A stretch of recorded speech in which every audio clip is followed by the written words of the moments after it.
Hi everyone, I am Gisela Andrade. I am currently a product manager for eSolutions at Sonova.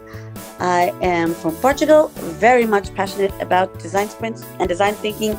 You're listening to the Dallas Design Sprints podcast.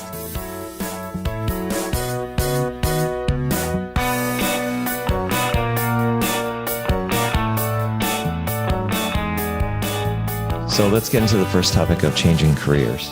Can you kind of tell your story about that? I started with psychology, child psychology, because I was always fascinated with learning disabilities and special teaching, and also adults with learning disabilities. I specialized in dyslexia, and then I started working a bit more in psychometricity. From then on, I was always very, very interested in computer human interaction and in tech and how it could help develop the person's learning abilities, how you could use it as a tool. And then it was very difficult to find a job in psychology. And I started thinking, okay, what are the other topics that I like and that I find interesting? And the topics that I found interesting were literally computer human interaction and tech. Like I wanted to understand how it worked. And I was always really interested in product design, how you can make a product look beautiful and be functional. Yeah, at the beginning, I think it was a little bit the beginning of these mock courses, the massive online courses. It was still the beginning, and I was really excited about it in the sense of look at all that I can learn online. Unfortunately, a lot of the recruiters and the people I spoke to did not agree to that. And I think they always try to put you a bit in a box and saying, if your experience is in this, then you have to stay in this. If your experience is in XYZ, why would you want to get out of it? You have to continue with that. So I have to admit, it was a little bit frustrating, all of that, because you really had to study, just try to learn and try to get people to let you experiment on that. And then I managed to switch to pharma. So I worked in pharma, and then I started really getting interested in digital healthcare, in biotech. And I worked as a contractor, as a temp through Adecco at Google. And that's when my little bug for tech really boomed. And I started getting interested also in the basics of programming. And yeah, and basically a whole world opened up. What kind of drove you to make the change? Well, it was two things. First of all, I was always interested in different kinds of topics. So in any case, I always find it difficult to me to stick just to one topic. I like seeing how things relate to each other, how you can develop transferable skills that can go across different areas. And the second reason is I was finding it hard finding a job as a psychologist. So to be honest, I just had the need to reinvent myself and think of career alternatives. But I still wanted to be true to myself and still wanted to keep the things. I didn't want to just do a job because I had to. I didn't want to just change to a job because I just had to. I wanted to really think of alternatives that I really liked and that I thought were meaningful for me. Do you feel like you took 2 steps back to go 1 step forward? It depends. Like sometimes, because I don't consider it really a step back. I mean, if you mean taking a step back to go a step forward in the sense that I had to learn a lot of new skills, in that sense, yes. But I also had the opportunity to use a lot and to leverage a lot of what I already knew from my training as a psychologist and in learning disabilities. And because in psychology, you also study a bit of the interaction of humans and computers and people and machines, this interaction. So I did have a chance to leverage a lot of that knowledge. But okay, I did have to take one step back in the sense that I had to learn a bit what design system is. I had to learn a bit, okay, what UX design really is. I wanted to learn a bit what basic programming is so I could better understand what the teams that I was working with meant. because that's key to the completion of any project. Communication, right? You have to understand what the other teams are trying to tell you. And you have to also find a way to drive your message across. I had to take a detour. I'm not sure if I would say a step back to 2 steps forward. But yeah, if what you mean by a step back is like kind of refilling myself with new skills to complete the ones I already have and then take the jump again, then yeah. How would you recommend to other people who are looking to do something similar to what you've done and change careers? What kind of advice could you give them? Go for it. Like really, just don't overthink it. Don't overthink it.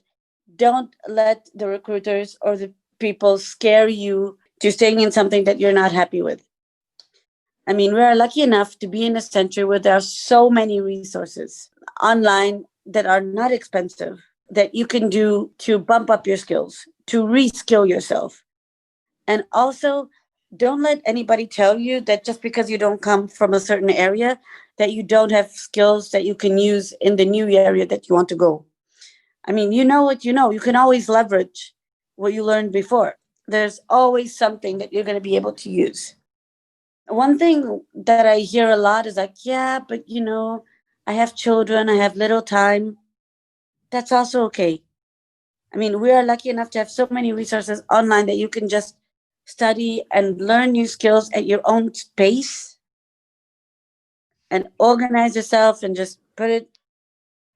It is possible. You can do it.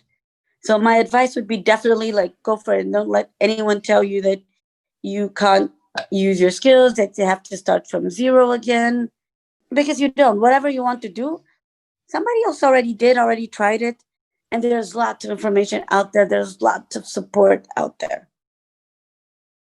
That was going to be my next question. Would you recommend speaking to people that have gone down that path so you can get some insights from them? Oh, absolutely. Absolutely. Clarity comes from engagement, right? You may think that you're very interested in an area because that's your perception of it. But then when you get hands on to it, you find out that you don't really like it so much. Once you really get deep into it, you find out that you didn't like it so much. Or you're not too sure, and then you realize, wow, this really is what I wanted. This was the best decision ever. So clarity comes from engagement. So I absolutely recommend that you speak to people from the area and that you find a way to try it out yourself. And how did you cope with disappointment when you had setbacks in kind of making the change? I just kept learning. I mean, I'm a little learning bug. I'm addicted to reading and to learning. And when I was disappointed, I always tried to understand why I was disappointed. So I would go to read even more and talk to the people even more. Like, okay, but I'm not liking this side of the task. Why is it? And why is this? And try to understand why was I disappointed and what exactly was disappointing me and how did it fit into the big picture. Because sometimes you can be disappointed because you see this, oh, this profession is going to be so cool. But even in your dream job, there's always things that you don't like.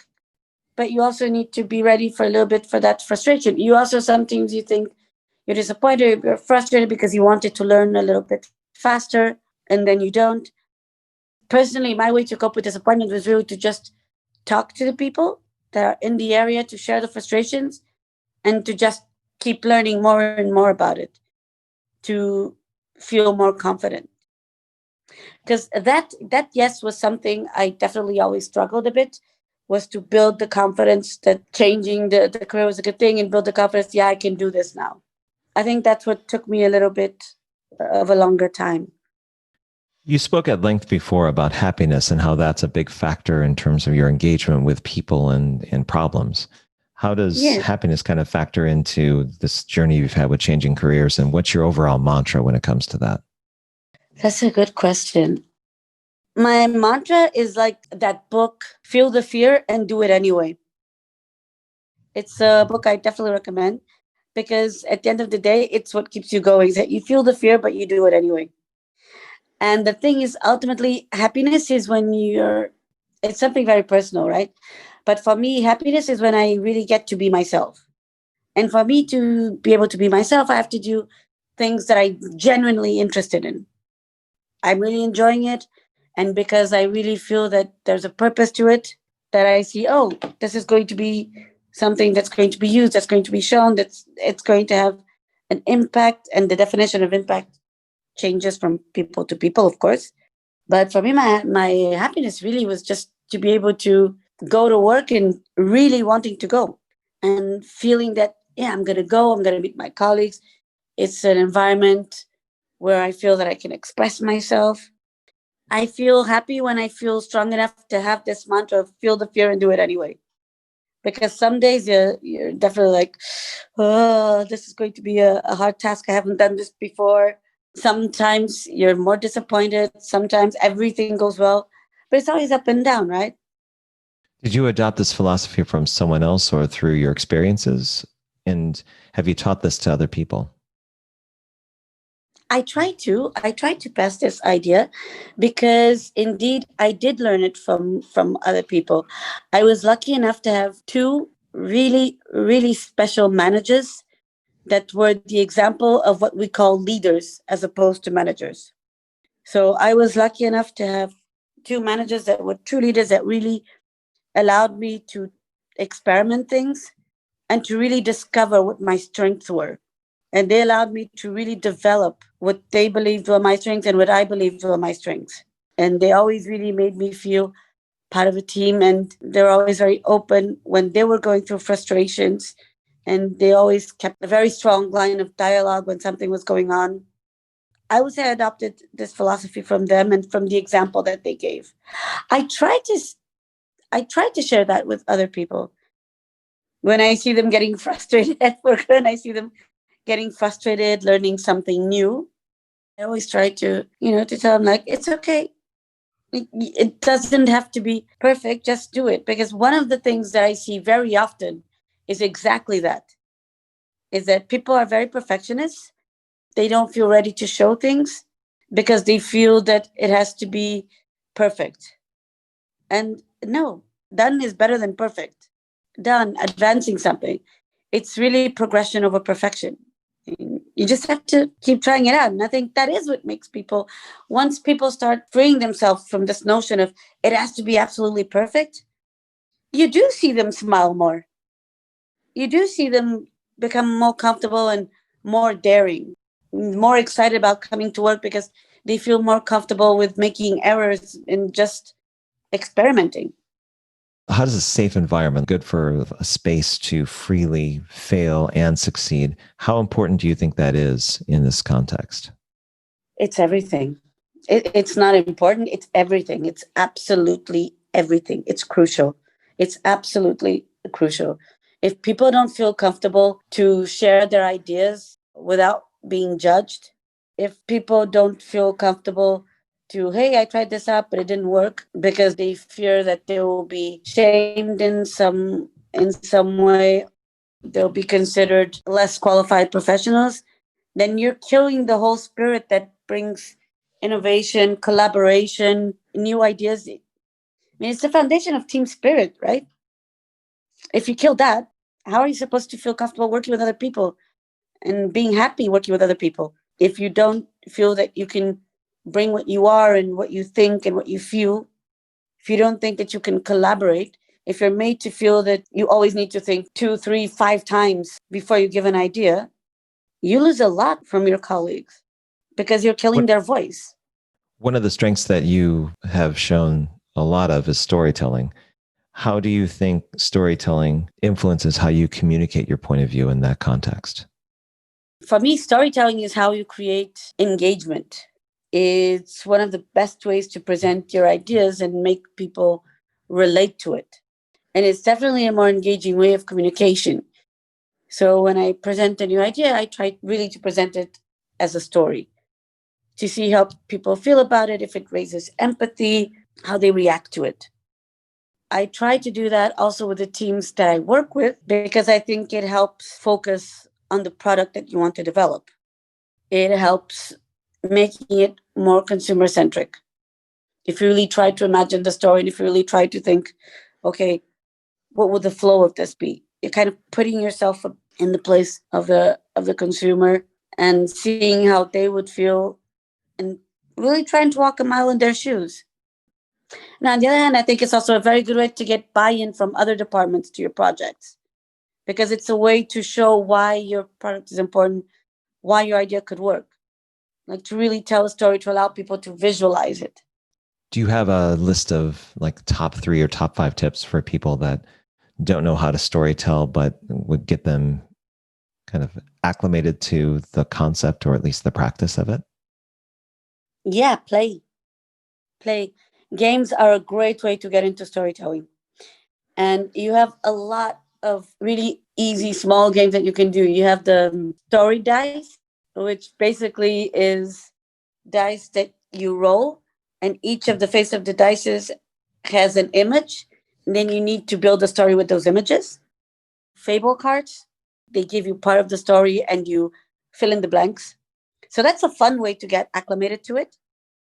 And of course, one of the most famous games always used to play with storytelling is the famous collective writing, that you're in a group, 3 or 4 people, and each person writes a story and the other person has to continue the story based on the previous sentence. So that's definitely one tip for people, to play with it. And watch movies. Movies are great to understanding the structure of storytelling. My absolute all-time favorite is Cinema Paradiso and Amélie Poulain. And I'm also a big fan of Tim Burton and Tarantino, but I would say that's way more advanced. One thing that really helps get accustomed to storytelling is to look at a movie, like see a movie and try to see the structure of it. Try to see the structure, the flow of it. Go to a movie that you know by heart, that you've seen 1,000 times, and really think of the structure. What happens? How is the story told? Who is the hero? Who is the villain? Where is the conflict? What happens? And then try to put it on your own idea, on your own product, how you could explain it. I know that some people are also more visual. So that's also another exercise that they can do. Alfred Hitchcock is the king of storytelling. When it comes to cinema, he's the king of suspense. He's amazing. Rear Window is one of the best. Absolutely. For me personally, I really liked reading. Since a child, I always liked reading, and I think that's what got me into storytelling. But I think sometimes what really helps is when you look at your product to not immediately think about data, because we're going to need it, of course, but to just take a few seconds and really think of the W questions. What is happening? Why? To who? When? And if you can answer that, you're already building a story. It just starts to emerge on itself. And then it's really all about practicing, and always remembering, okay, I should answer these questions. I need to have, when I create something, either a product or a service, it always needs to answer these questions. It needs to be an answer to what is happening, why does it happen, when does it happen, to who. And also the last question is, okay, you present your solution, and then how does my solution change? What happens now that's new when I present my solution? What changes? So how does it become better? At least that's the mental scheme I try to follow when I try to create. And always try to go with mundane, relatable examples. Like keep the story simple. A lot of the times that I see people try to create elaborate, complex storyboards to explain why the product is it. Keep it simple. Simple, mundane, relatable, with everyday examples that everyone can quickly understand and relate to. When we were creating now this project, Teenagers for Change, that it was for the teenagers, we had our teenagers tell us their ideas and how they felt. So we explained to them the concept of what we wanted to do, and they built the campaign with us, and they were telling us what they understood, what they didn't. So I think it's definitely a technique that works. Like go back to the basics, simplify always. And I think that's the most difficult thing to do in the storytelling part, is exactly to get to that point of simplification. Because we always, when we're very, very into a topic, we always have the feeling that we want to add more and more details because we think if we don't do it, we won't understand. But at the end of the day, less is more. The more you simplify it, the better. You spoke of some initiatives that you're involved with, like Teenagers for Change. Do you want to get Yeah. into that a bit and also explain some other stuff you have coming up? Teenagers for Change was a project that I did together with a team. We were 5 people, and we did it during the summer. And it was the first online virtual camp design sprint for teenagers because it's a topic that I'm definitely very, very, very interested in. Is how we can apply design sprint and design thinking techniques to education. It's a topic I'm very passionate about because I think our teenagers really do need the opportunity to express themselves, discover their own potential, and express it. Not only because it's a way that it prepares them to the future of work, so to develop future skills, but also as people to explore themselves. It's a chance for them to figure out what they want, what they like, what they're interested in, what they're capable of, what makes them tick. Now, what I will do together with another colleague in Brazil is that we are working on creating ongoing online design camp school for teenagers and teachers. So we want to be using the prototype that we created now during the GBDS 5 that also touched that topic. And what we want to do is create a platform where teenagers at any moment can get in a group of 5 and create their own challenge. And at the same time, have this separate layer where we will be teaching high school teachers, elementary school teachers, and even university teachers, if they're also interested, how they can use design sprint and design thinking methodologies to segment their curriculum. They have a set curriculum, and that's not going to change from one moment to another. And they have the constraint of time, and they have the constraint of the size of the class. And they still want to be creative, and they still want to try new ways to keep their classes engaging. Nonetheless, they still have all these constraints. We thought is like, okay, how can we help you use design sprint and design thinking methodologies to help you segment and work on your strict curricula in a more engaging and meaningful way? So we're going to be having these two sides to our platform. On one hand, the teenagers will be able to join and always have ongoing challenges that they build themselves. And on the other hand, we're going to also be engaging more teachers to learning these methodologies that they can bring into school. Do you think the Global Virtual Design Sprint should have challenges that have specific organizations or people that they benefit from the start?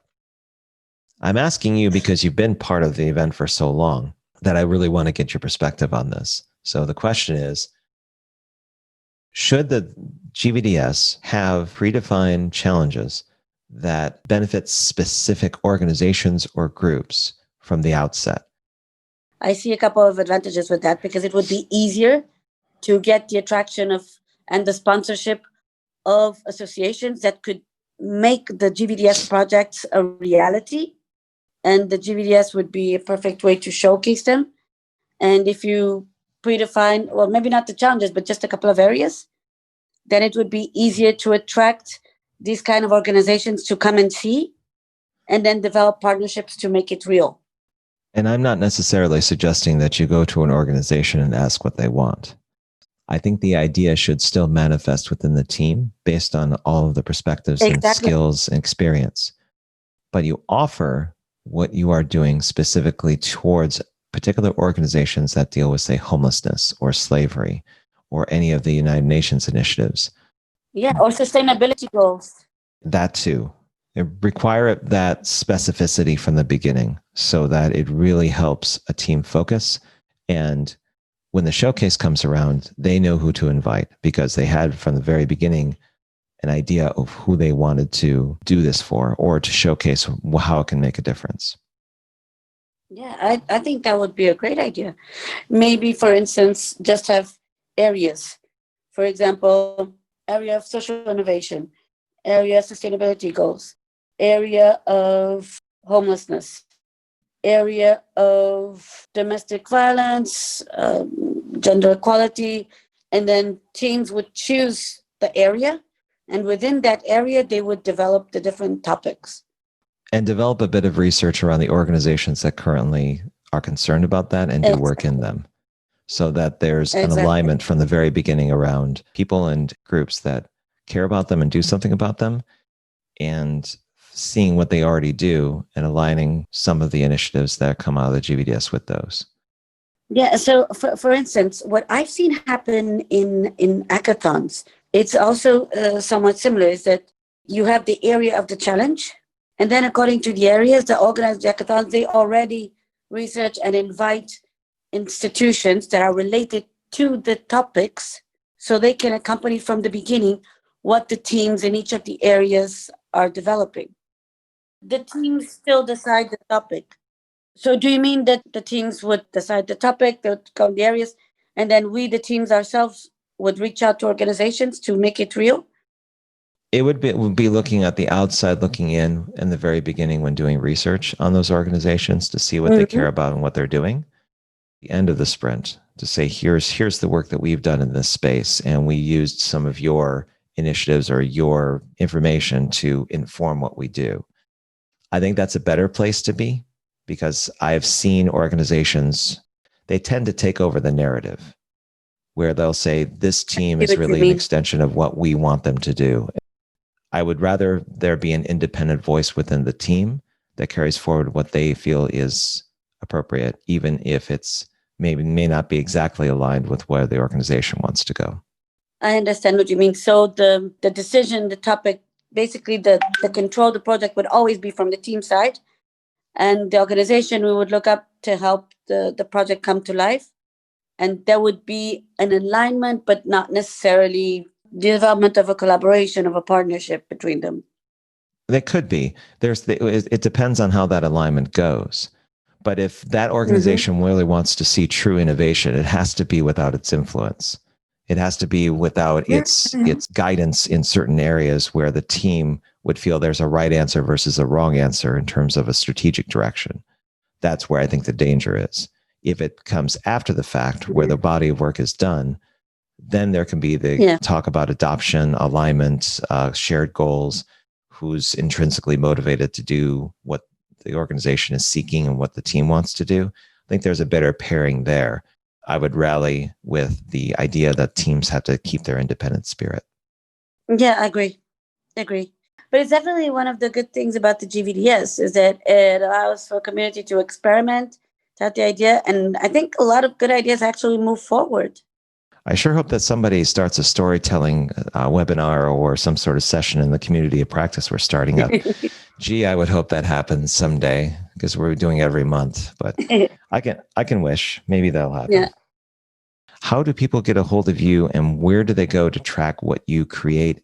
They can find me on LinkedIn, or feel happy to contact me directly by email. I'm always happy to collaborate, discuss, exchange any projects that are related to design sprints, and particularly design sprints for teenagers and children. My new initiative is going to be called Spark Sprint, and it's the platform that I am creating with Alice Turibio. Very nice. Who was also a participant of the Teenagers for Change. She's also in the GVDS community. Hopefully she will join the next GVDS in April, but I'll definitely keep everyone updated on that. And in the meantime, you can follow me on LinkedIn, and feel free to write me directly on email.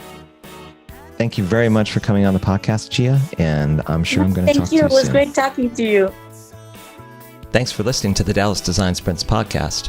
We're going to be starting up a community of practice in December, the first week of December. Our topics are going to be up November 15th.